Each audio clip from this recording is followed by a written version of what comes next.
Բարձր սիրելի հայրենակիցներ, եթերում կրկին քաղաքական խաչմերուկն է եւ այսօր մեր հյուրն է Իսրայելից պարոն Արտյոմ Չեռնոմորյանը, բարձր պարոն Չեռնոմորյան։ Բարձր պարոն Այվազյան եւ շնորհակալություն այս հնարավորության համար կրկին։ Մենք քանի օր է ուզում ենք ձեզ հետ կապ հաստատել, քանի որ տեսնում ենք, որ արագ ամեն ինչ խառնվում է մերձավոր արևելքում, 2 օր առաջ Իրանը հարված հասցրեց Իսրայելին, հետո Իսրայելը պատասխան հարվածներ Իրանին, իսկ հիմա արդեն կարծես վերսկսվեց պատերազմը ԱՄՆ-ի եւ Իրանի միջև։ Ձեր տեղեկությունները։ Այո, ցավոք սրտի 2 օրվա ընթացքում բավականին հարվածները փոխադարձ է Ապաչի ուղղաթիռի ուրեմն խփելուց հետո Իրանի կողմից մինչև այժմ չգիտենք թե ինչ համակարգով են խոցել, թե շահեդով են խոցել, ասում են ինչ որ մի հատ հրեա վերլուծաբան ասում է շահեդով են խփել, բայց ամերիկացիները չեն հաստատում, իսկ Իսրայելի բանակի իհարկե տիրապետում է այդ հետախուզական տեղեկություններին, բայց չի բարձրացնում թե ինչպես են խոցել Ապաչի ուղղաթիռը, չնայած անկեղծ ասեմ, Ապաչի ուղղաթիռը, ասենք, եթե ասենք գիտեք, որ ամերիկյան ուղղաթիռները Հորմուզի նեղուցում ուղղակի անընդհատ պատտվում են եւ ասենք փորձում են հետ դարձնել այդ անցնող դառնող տանկերները, այդ պարագայում ասենք բնական է, որ կարող են թիրախավորվել նաեւ Իրանի ասենք տարբեր տեսակի հակաօդային պաշտպանության միջոցների կողմից։ Հարձակումներ ի պատասխան ամերիկյան հարձակումների 3 երկրներում գտնվող ամերիկյան բազաների վրա հարձակումներ տեղ ունեցել Քուվեյթի, Բահրեյնի եւ Հորդանանի, եթե չեմ սխալվում, նաեւ ասեմ, որ Իրանը երբ որ մեր վրա հրթիռներ էր ուղարկում, տեսակ չէ, մի պահ բավականին նույնից սրվեց իրավիճակը, երբ որ Իսրայելի զորքը հարված հասցրեց Լիբանանին, Իրանը ինչ է փորձում, Իրանը փորձում է Լիբանանի հետ տեղի ունեցողը մտցնել Ամերիկայի հետ բանակցությունների դաշտ, որին Իսրայելը կտրուկ դեմ է, որովհետև ասենք Հեզբոլլահը այս պայմաններում բավականին բարդ իրավիճակում է հայտնվել։ Պեջերների հարձակումից ու նախորդ հզոր հարվածներ ուտելուց հետո Հեզբոլլահը չուներ այն հնարավորությունները, երբ որ փետրվարի 28-ին իրանական այս նոր պատերազմի սկսվելուց հետո Հեզբոլլահը փաստորեն մտավ պատերազմի մեջ, ճիշտ է Իսրայելի դեմ։ Եվ մինչև այժմ էլ այդ պատերազմը ընթանում է, այսինքն չունենալով բավականին ռեսուրսներ, կտրված լինելով արդեն Սիրիայից եկող մաքսանենգ ճանապարհով զենքի ուրեմն ստանալու հնարավորություններից ցամաքային ու ծովային առումով նաև փաստորեն շատ ռիսկային խաղ սկսեց Հեզբոլլահը Իսրայելի նման հզոր պետության դեմ։ Եւ հիմա Իրանը չի կարող իր վերջին այսպես միակ մնացած կիսամեռ վիճակում գտնվող իր այս պրոքսիին թողնել Իսրայելին հոշոտելու համար, դրա համար Իրանը հարձակում կատարեց եւ ասեմ, որ մեկ հրթիռ այո իրոք արձակվել էր Իսրայելի ավիաբազաներից մեկի Ռամաթ Դավիթի ուղղությամբ, այդ հրթիռը օդում խոցվել էր եւ խոցված հրթիռի կտորը ընկել էր տեխնիկական շինություններից մեկի վրա, ասենք հրդեհ եւ որևէ վնաս լուրջ օդանավականին ռազմական չէր պատճառվել, բայց այո Իսրայելի բանակը չհերքեց, որ հրթիռներից մեկը ասենք խփվել էր հենց ավիաբազայի օդում եւ այդ կտորն ընկել էր հենց ավիաբազայի շենքերից մեկի վրա։ Այսինքն տեսեք, որ եթե ինչ-որ տեղի ունենում Իսրայելի թեկուզ ռազմական ուժերի վրա հարձակումներ, Իսրայելը չի դրանք թաքցնում եւ ասում են, ասինքն այստեղ փոքր երկիր է, շատ Հայաստանից է փոքր է, գիտեք, այդպես անհնար է թաքցնել։ Այո, եւ զինվորների մահն է անհնար թաքցնել եւ անհնար է ընդհանրապես թաքցնել, թե ինչ է այստեղ տեղի ունենում, բոլորը հեռախոսներով նկարում են, ինչքան էլ որ գրաքննություն ասի, թե այ մարդ մի նկարեք, հերիք է եւ այն, սրանք շարունակում են նկարել ինտերնետում, տեղադրել համացանցերում, բան Այվազյան, երբ որ գնում եք օդանավակայան, ասենք գնում եք օդանավակայան Իսրայելում, Իսրայելի բոլոր քաղաքացիական օդանավակայանները լի են ամերիկյան տրանսպորտային խոշոր օդանավերով։ Ասենք մեկ օր ես շաբաթ օր հիշում եք ձեր հետ խոսելու ժամանակ ասացի, 6 մի ժամվա ընթացքում 6 տրանսպորտային օդանավ արձանագրեցին մեկ ժամվա ընթացքում, որ վայրեջք էին կատարում օդանավակայանում։ Պատկերացրեք, որքան զենք ու զինամթերք կա այս ընթացքում ապրիլի 8-ի զինադատարից հետո Իսրայելը ստացել Ամերիկայի Միացյալ Նահանգների հետ նավերով ու ինքնաթիռներով անդրադառ, այսինքն վստահ եմ, որ այն օգտագործած պաշարը ամբողջությամբ համալրվել է, մի բան էլ ավել ունեն բավականին երկար ժամանակ դիմագրավելու հնարավորություններ Իրանի հնարավոր ուրեմն հարձակումների հետ կապված։ Հետաքրքիր է գուցե հարցնեք Թրամփի եւ Նետանյահուի այսպես փոխադարձ հրաձգությունը, որ Թրամփը ասում էր խիստ ձևի է խոսել Նետանյահուի հետ, սա սովորաբար շատ դեպքերում PR կոմպանիա է, հիշում եք այս տարվա փետրվարի 28-ի հարձակումից առաջ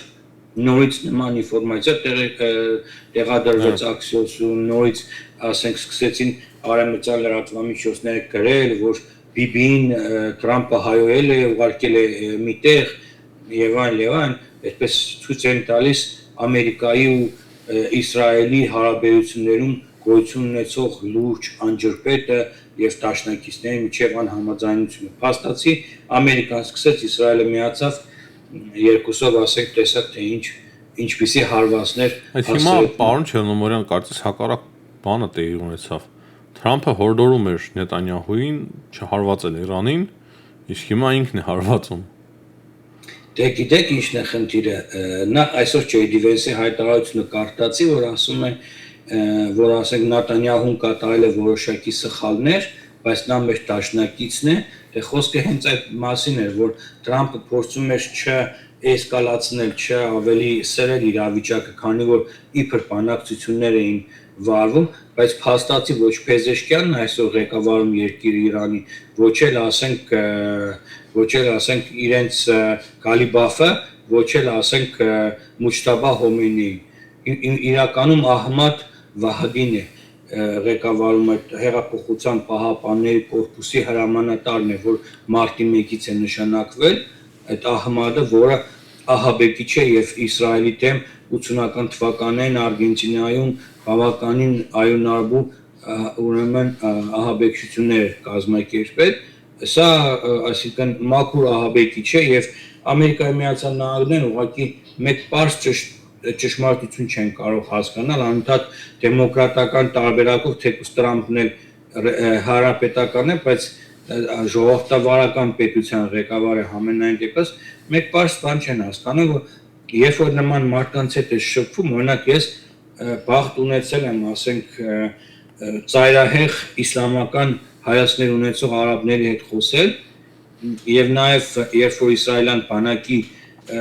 ուժերի հետ եղել եմ Գազա քաղաքում, հենց Գազա քաղաքում Ջանին, Ջալեմե, Ռաֆիախ այդ անունները դες հուշում են թե ինչ տարածքներ են, օրինակ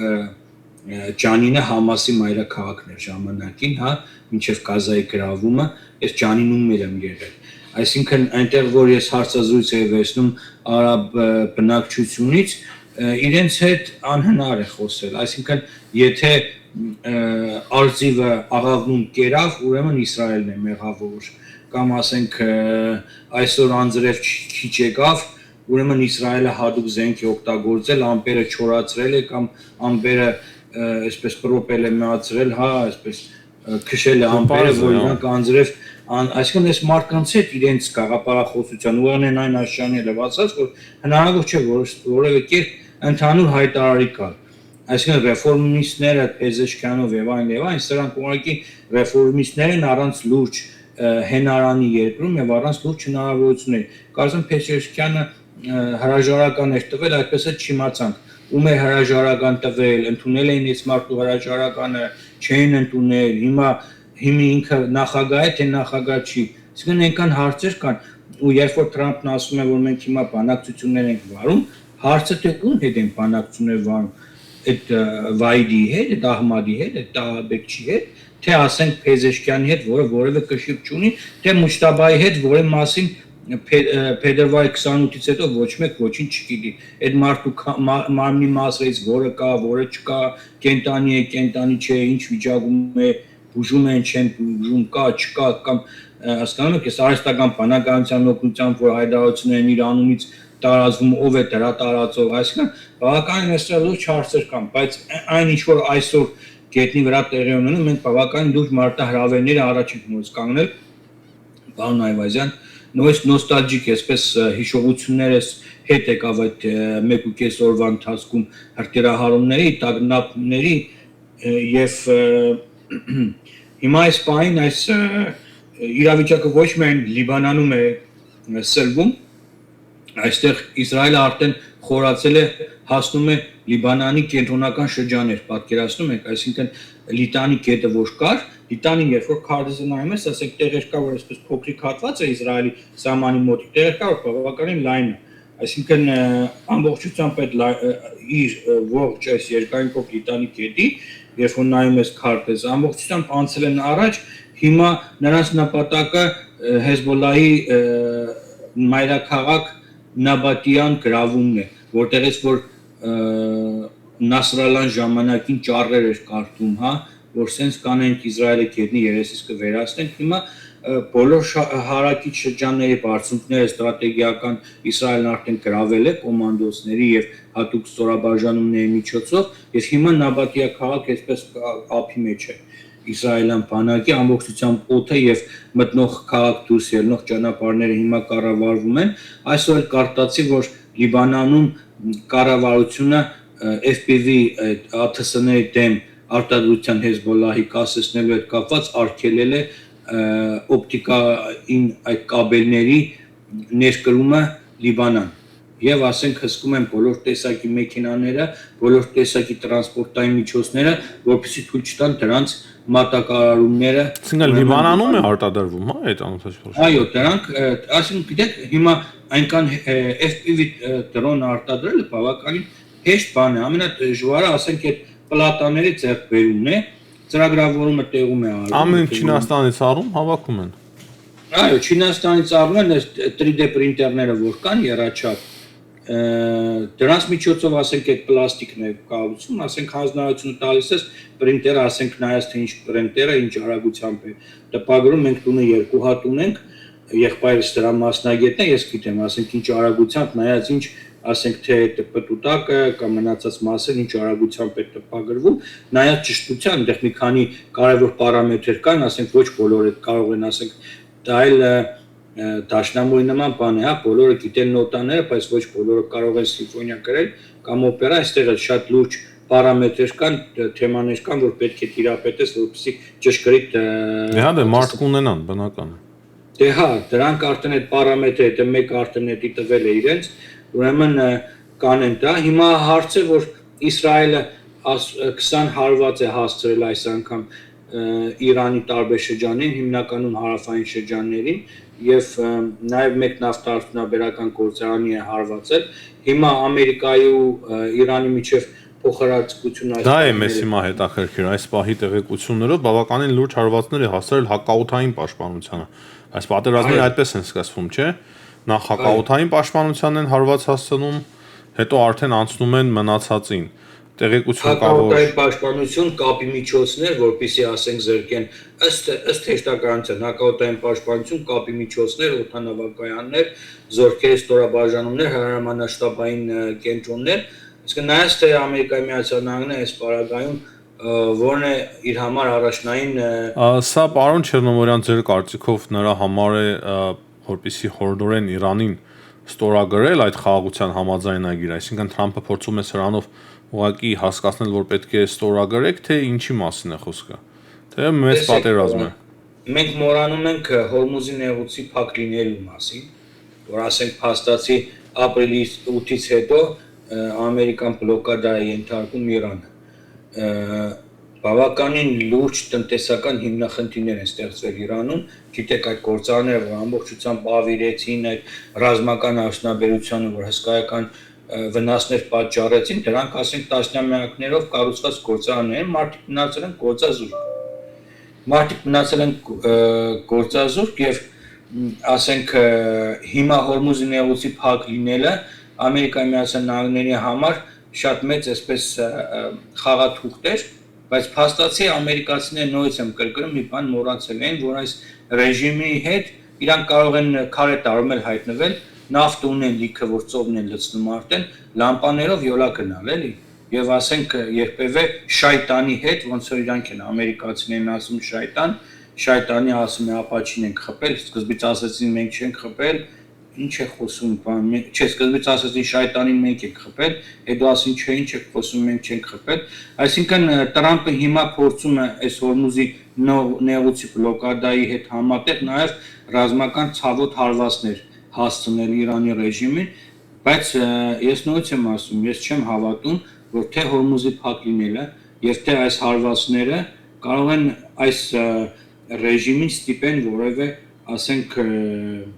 զիջումների գնալ։ Սա իմ ազնական կարծիքն է։ Հետո Ամերիկայի Միացյալ Նահանգների ու Իսրայելի մեջ հիմա ամենալուրջ հակամարտությունը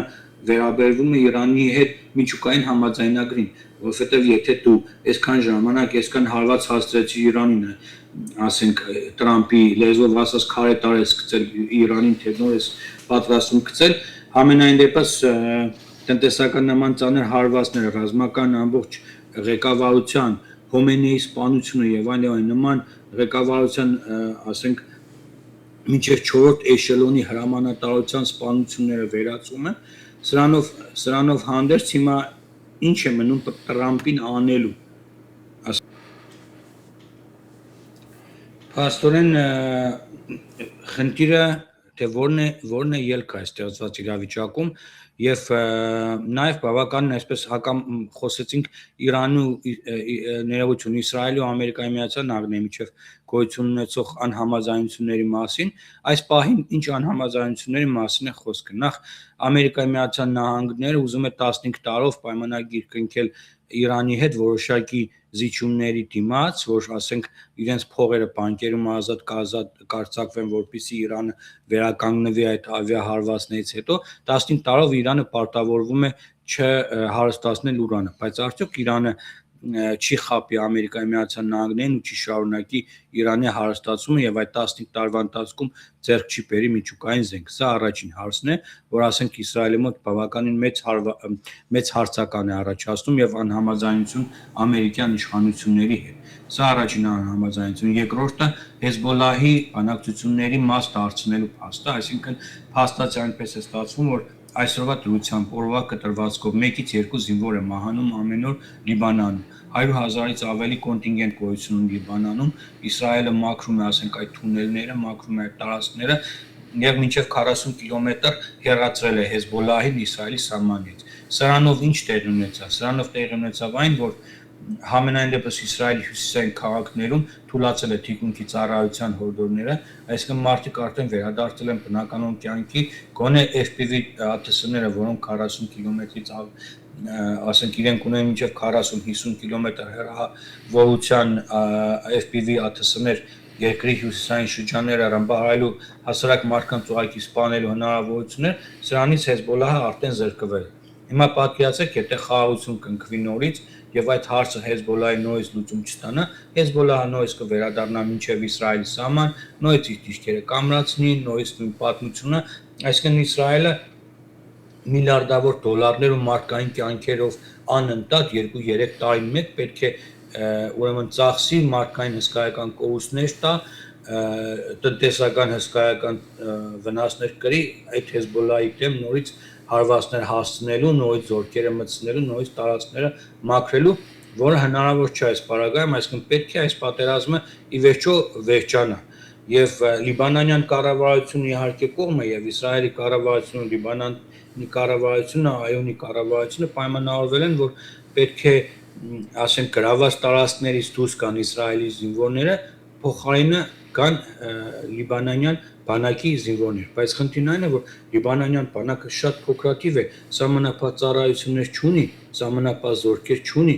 եւ սրա հետ մեկտեղ նաեւ չունի այն զենքը, զինամթերքը, այն հնարավորությունը, որպեսզի կարողանա Հեզբոլլահի դեմ կռվել եւ չի էլ ուզում կռվել եւ չի էլ կարող կռվել, որովհետեւ հիշում եք, խոսել ենք այս մասին, Լիբանանի բանակում ծառայող սպան, որը ասենք $200 է ստանում աշխատավարձ, երեկոյան կռվում է Հեզբոլլահի համար, այնտեղից է $500 է ստանում։ Այսինքն մարտը երկու բանակում էլ կա։ Հիմա այս մարտում ոնց ասես թե Հեզբոլայի դեմ այսօր ցերեկը գնա Հեզբոլայի զինվորներ կամ գործընկերների դեմ կռվի նրանց սպանի դա ոնց է հնարավոր, այսինքն Հիմա Իսրայելը այլ չի շարունակում, չէ՞, հարվածները Լիբանանում։ շարունակում է։ Այսինքն իրանական հրթիռները ոչինչ չփոխեցին։ Իրանական հրթիռները ինչքան որ Հեզբոլան ուներ, մաքրելով գնում են այդ բունկերները, ինժեներական զորքերը։ Չէ, դա չեմ ասում, պարոն Չեռնոմորյան։ Իրանը ինչու հրթիռներ արձակեց Իսրայելի ուղղությամբ, որովհետև հարված է հասնում Լիբանան։ Այո, ասեմ ինչու, որովհետև Իսրայելը պայմանավորվածություն ուներ, որ Լիբանանի մայրաքաղաք Բեյրութի Դահիա, այդ Հեզբոլահի կենտրոնին չէր հարվածելու, այսինքն Լիբանանի կենտրոնին չէր հարվածելու, շարունակում էր մաքրման աշխատանքները միայն Լիտանի գետի մնացած տարածքներ։ Եվ երբ որ ասենք իրավիճակն այնքան ծանրացավ, որ ասենք Իսրայելի բանակը օրվա կտրվածքով սկսեց բավականին լուրջ կորուստներ կրել եւ FPV ԱԹՍ-ների հիմնական պատճառով որոշեցին հենց այդ դրանց կենտրոնի խփել Դահիային եւ հարվածներ հասցրեցին երկու կարծեմ բարձրաճան Հեզբոլայի մարտիկներ են սպանել 10-ից ավելի վիրավորվել են ինչ որ մի բնակարանի են խփել հենց Լիբանանի կենտրոնում այդ Լիբանանի ներողություն այդ Դահիա թաղամասում եւ դրան հաջորդեց Իրանի հրթիռահարումը Իսրայելի տարածքի որտեղ նրանք ասել էին այսինքն ոնց որ հաղորդման սկզբում ասեցի Իրանը ասենք իր վերջին խաղաղ քարտը մնացել է Հեզբոլա պրոքսիներից Իրաքի միլիցիան իրենից լուրջ ուժեր չի ներկայացնում այս պայթրությամբ հուտի եղբայրները արթնացել են այսօր դրանցից մեկը հայտարարությունով էր հանդես եկել որ մենք էլ սրբազան պատերազմի մեջ կմտնենք եւ այլն հուտիներն էլ էին չէ հրթիռներ արձակել այո երկու հրթիռ էլ հուտիներն էին ուղարկել այնքան է կարոտել նրանց այս հուտի եղբայրների այս սանդարցակ բայց հուտի եղբայրների հրթիռներն ասենք տեղ չեն հասնում ուղղակի Իրանի ու հուտիների արձակած հրթիռների տարբերությունն այն է որ հուտիների դեպքում մենք ավելի քիչ ժամանակ ունենք ռմբապաստարան հասնելու ասենք Իրանի դեպքում մի քանի րոպե ավելի ունենք ժամանակ այսինքն երբ որ Իրանից արձակում են հրթիռը մենք մոտավորապես 8-9 րոպե ժամանակ ունենք հանգիստ կարող ես ասենք նույն հրթիռներն են թե չէ որակապես բալիստիկ հրթիռները ոչ Իրանը երբևէ ասենք իր պրոքսիների նույն որակի հրթիռները ինչ որ ինքն է օգտագործում չի տալիս այսինքն ավելի ցածր որակի հրթիռներ է տալիս որոնք ասենք խոցելու տեսակետից բավականին հեշտ են խոցվում եւ հիմա սա է հիմնական խնդիրը որ Իսրայելը շարունակում է Լիբանանի հարավի մաքրման աշխատանքները Ամերիկան չի ուզում թողնի որ ասենք Իսրայելը վերջապես այս Հեզբոլայի հախից կա բայց այստեղ մեդալի մյուս կողմն էլ կա Հեզբոլայի հախից գալ նշանակում է Լիբանանի 30%-ին սպանել ինչպես կարող է ասենք Իսրայելը Լիբանանի բնակչության 30%-ին շիաներին սպանի հասկանում եք Սա հնարավոր չէ, որովհետև հենց այս 30%-ի միջից դուրս են գալիս այս Հեզբոլայի մարտիկները։ Եվ Հեզբոլան շարունակում է միլիոններով փող ստանալ Իրանից, աշխատավարձի տեսքով եւ այլն եւ այլն։ Նաեւ այստեղ մեկ խնդիր կա Թուրքիան։ Թուրքիայի մասին չգիտեմ, խոսենք թե չէ։ Հա, Թուրքիայի մասին մոռացա, շատ կարեւոր Էրդողանի հայտարարությունները վերջի։ Այո, այս պայթրությամբ օրինակ Սիրիան հսկայական զորքեր է կուտակել Լիբանանի սահմանին եւ զորքեր է կուտակել նաեւ Իրաքի սահմանին, այսինքն երկու ներողություն ուժերի դեմ, մեկը որպեսզի թույլ չտա Լիբանանի սահմանի մոտ հիմնախնդիրներ փախստականների մուտք եւ այլն Սիրիա եւ նաեւ Հեզբոլայի մարտիկների դեմ որոշակի աշխատանքներ են նախապատրաստվում, եթե լինեն փոխհարաձգություն սահմանին Հեզբոլայի հետ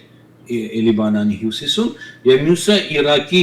միլիցիայի շիա միլիցիայի դեմ է որ նույնիսկ ուժեր են կուտակել այս տարածքներում սահմանապահ իրենց ուղեկալները ուժեղացրել են այս պայթրությամբ Էրդողանն էլ միշտ հակահարյական հայտարարություններով է հանդես գալիս քանի հատ ֆլոտիլիա Գազայի փրազատագրման կազմակերպեցին վերջինը 53 նավով էր հա Էլանեկան հասանստեղ բոլորին ձերբակալեցին սիրուն ուղարկեցին այսինքն միլիոններով Էրդողանը փող է իր ասենք Գազայի ազատագրման համար ծախսում այդ ամբողջ այդ մարդկանց որ հավաքում լցում են նավերի վրա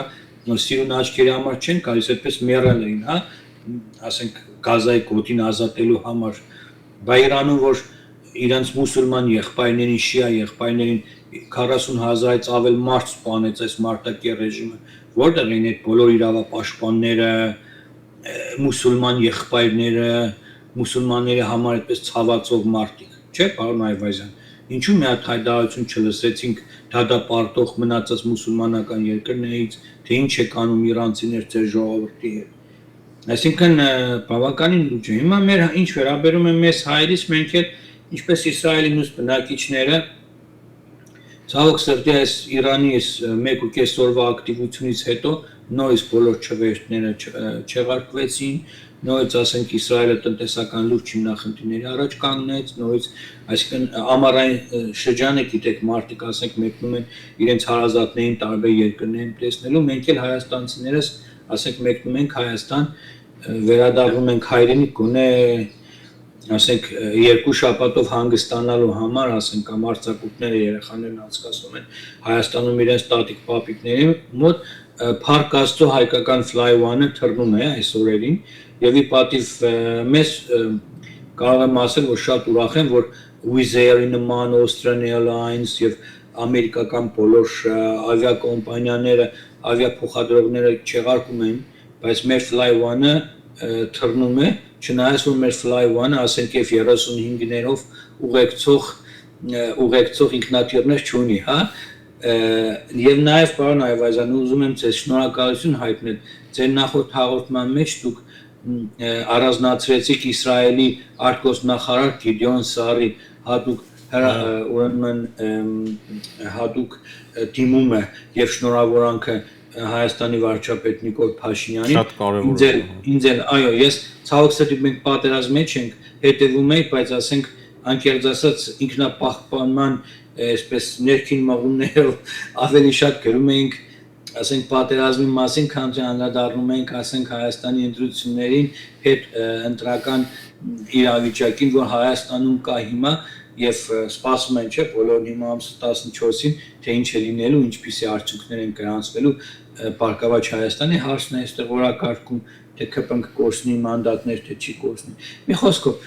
ուզում եմ շնորհակալություն հայտնել, որ դուք անդրադարձաք այս թեմային, ես շատ եմ կարևորում, ես իմ Armenia ինֆորմացիոն պորտալի մեջ հատուկ եբրայերեն լեզվով, հայերեն լեզվով եւ անգլերեն լեզվով վերցնելով ու շատ ուրախալի է Հայաստանի հանրային ուրեմն հերոստատեսության պաշտոնական կայքից այդ ուրեմն հաղորդագրությունը դա ուրեմն տեղադրել եմ եբրայերենով, անգլերենով եւ հայերեն լեզվով իմ ինֆորմացիոն կայքի մեջ, դեռ չեմ կիսվել Facebook-ում, բայց կիսվեմ անպայման եւ իմ համար շատ կարեւոր է որ Իսրայելը հնարավորություն ունի ավելի ջերմացնելու հարաբերությունները Հայաստանի հետ։ Նախկինում կար պարոն Չեռնոմորյան նման բան, այսինքն մենք նախկինում շնորհավորանքներ տեսել ենք։ Ես չեմ հիշում ոչ Քոչարյանի ժամանակ, ոչ էլ Սերժի ժամանակ, որ Իսրայելը առանձնահատուկ ուրեմն շնորհավորի Հայաստանի կառավարությանը, ղեկավարությանը, վերջին անգամ հիշում եք, եւ Հայաստանի անկախության օրը բավականին հետաքրքիր ուրեմն հայտարարություն եղավ Իսրայելի արտգործնախարարության կողմից այս անգամ եղավ հայտարարություն ընդրություններից հետո եւ հիշեցնեմ նաեւ մենք մեր նախորդ հաղորդման ժամանակ զենքերի մասին էինք խոսում, ես մոռացա ասել, որ այն բոլոր պինականները եւ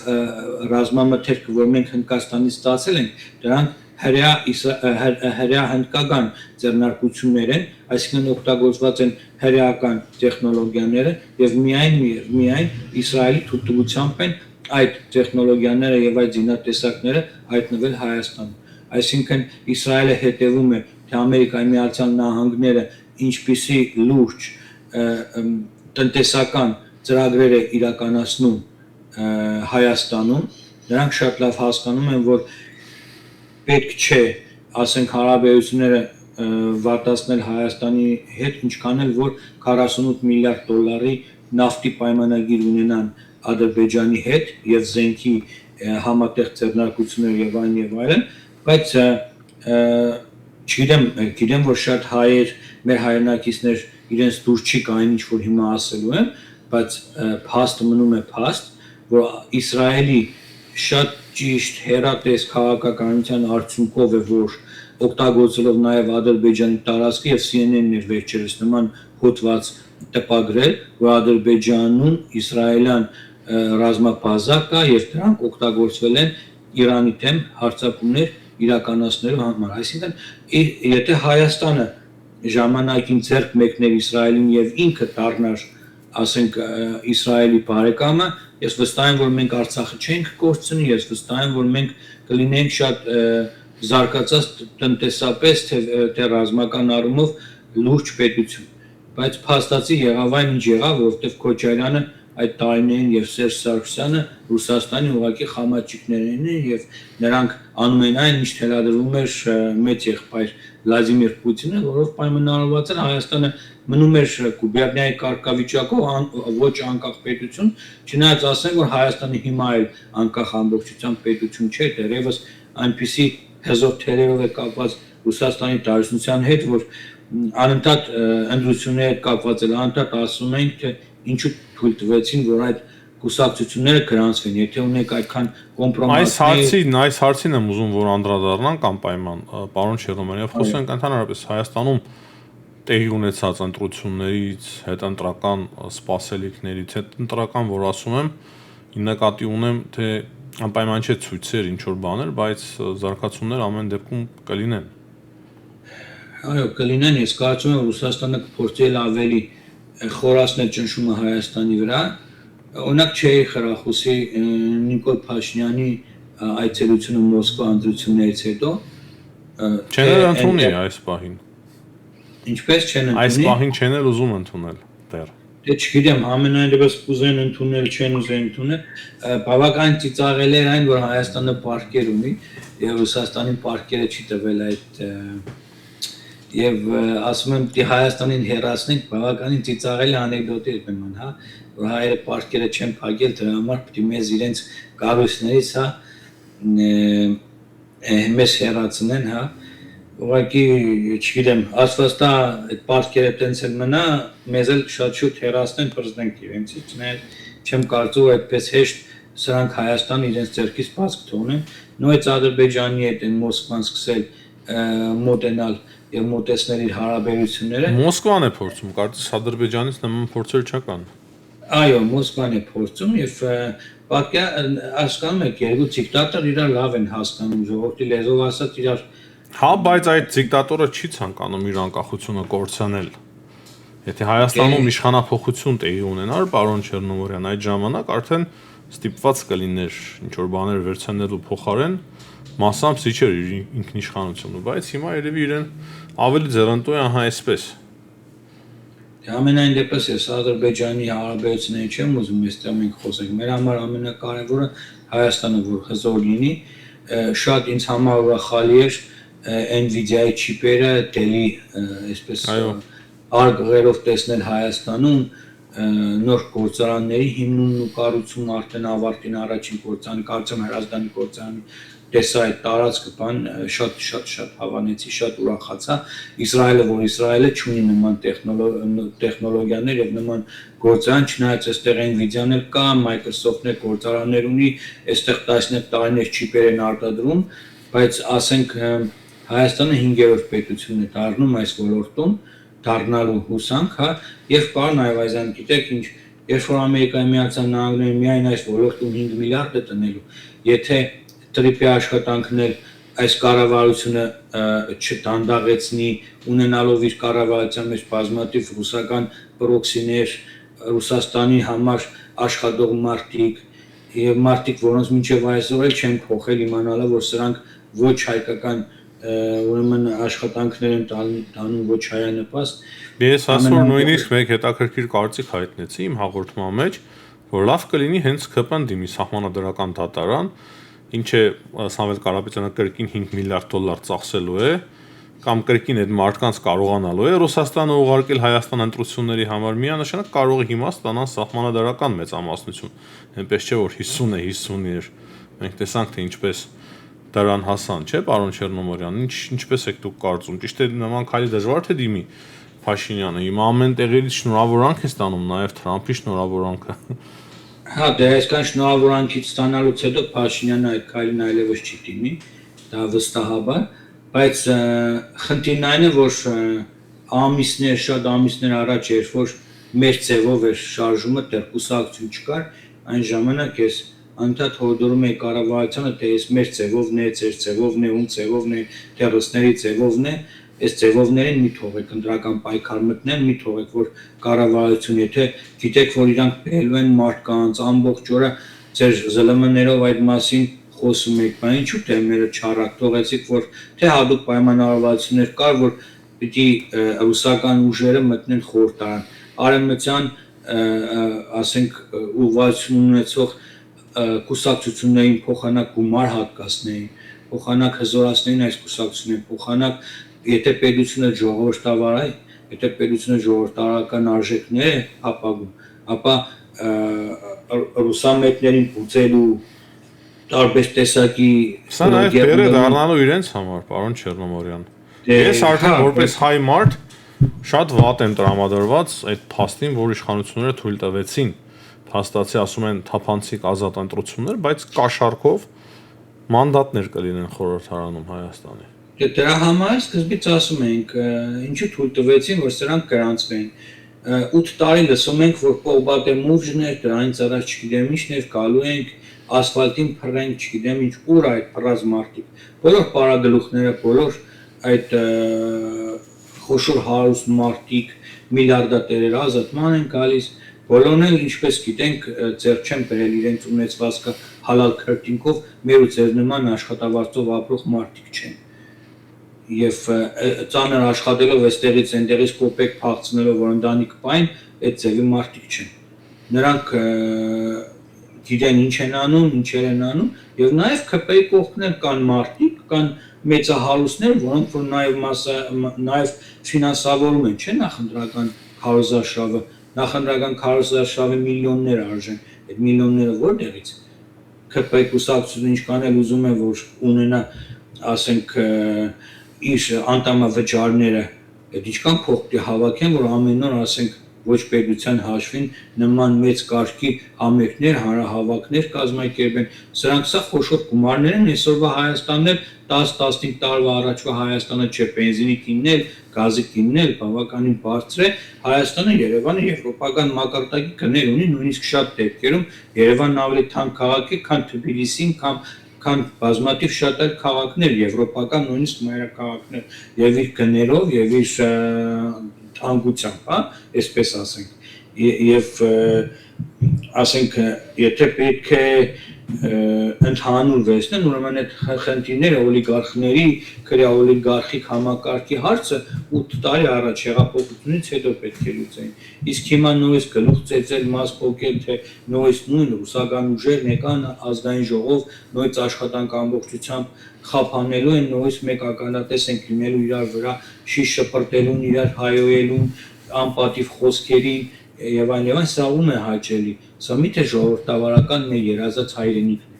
Այսինքն ես կցանկանայի բավականին լուրջ, ակտիվ, խելացի մարդկանց տեսնել ազգային ժողովում, որոնք իրոք Հայաստանում կան, բայց չունեն, ասենք, ֆինանսական հնարավորություններ, նրանց կողքին չկան այն օլիգարխները, որոնց շահերն էլ գործող իշխանությունները կարող են պաշտպանել, հասկանում եք։ Սա իրականություն, չգիտեմ, ցավոտ բաներ եմ ասում, գուցե շատ մարդկանց համար ասենք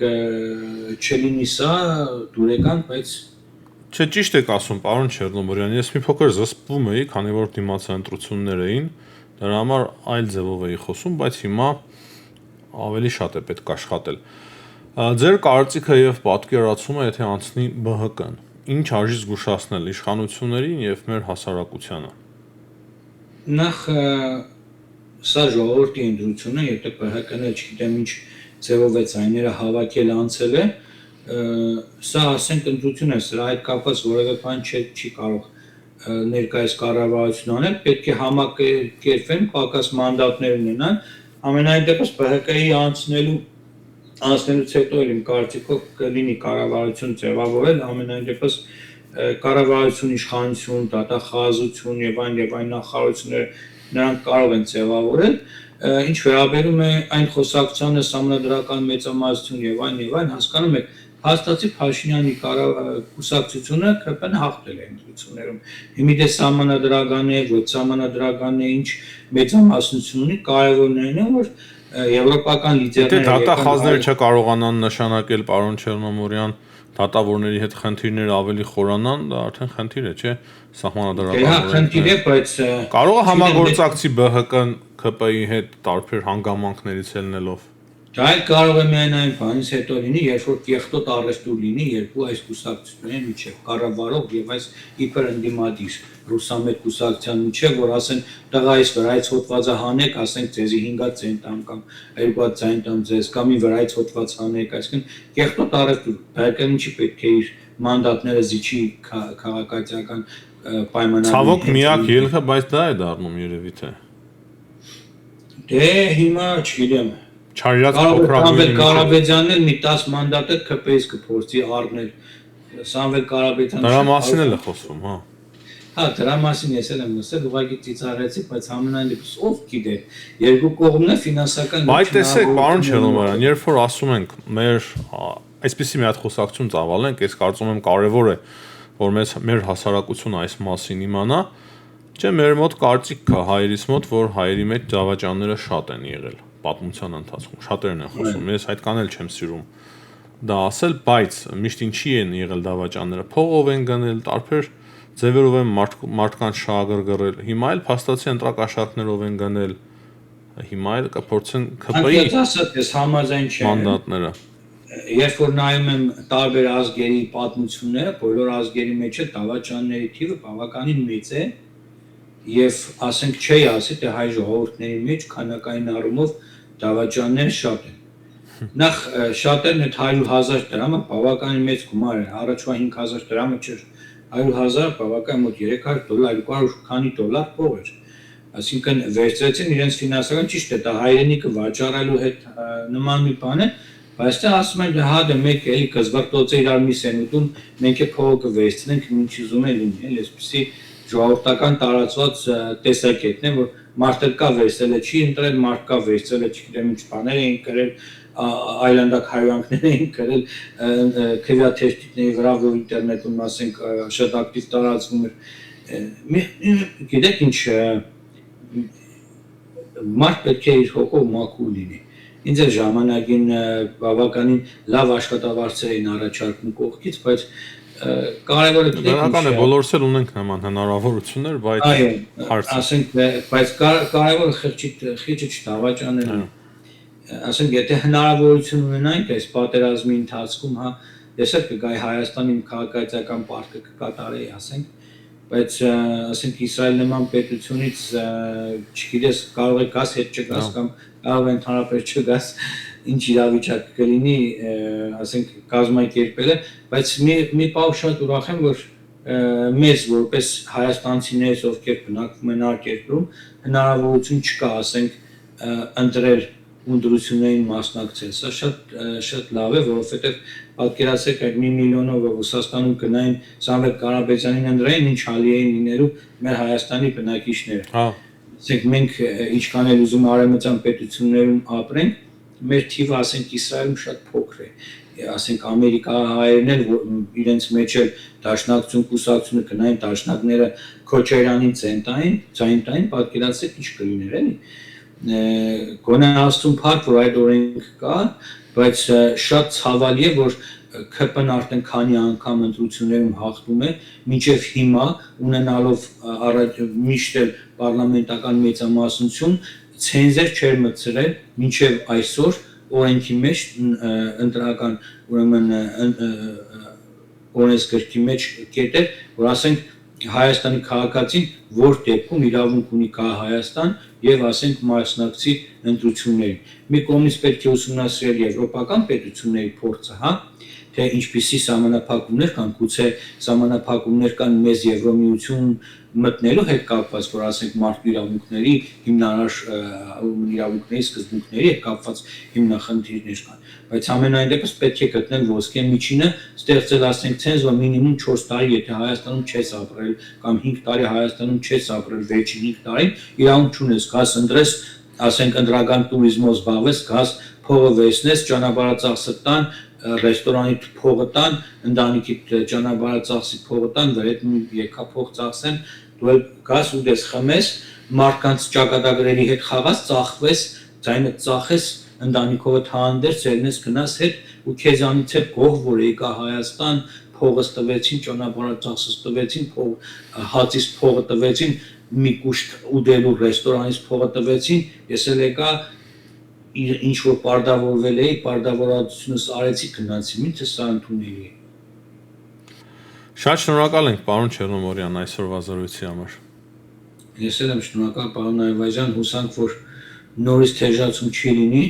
կթողնենք գոնե մի քանի օր հանգստանանք տեսնենք ինչ է լինում չնայած ասեմ որ Իսրայելի հյուսիսում երբ որ մեր կենտրոնից մեկնում ես 180 կիլոմետր հյուսիս ասենք ռազմական գործողություններն անմիջապես ականատես ես լինում տեսնում ես նույն Ապաչի սև բազե ամերիկյան արտադրության ուղղաթիռներին, ինքնաթիռներին, հրանոթներին, որ գնում են ու կրակում են եւ ամբողջ օրը թնդունների ձայներ են լսում մարդիկ, ասենք հյուսիսային շրջաններում։ Դա այնպես չէ, որ ասենք մեզանից 200 կիլոմետր հյուսիս պատերազմ չկա։ Այսքանը շատ շնորհակալ։ Շնորհակալ ենք պարոն Չեռնոմորյան, լավ մնացեք։ Թեժ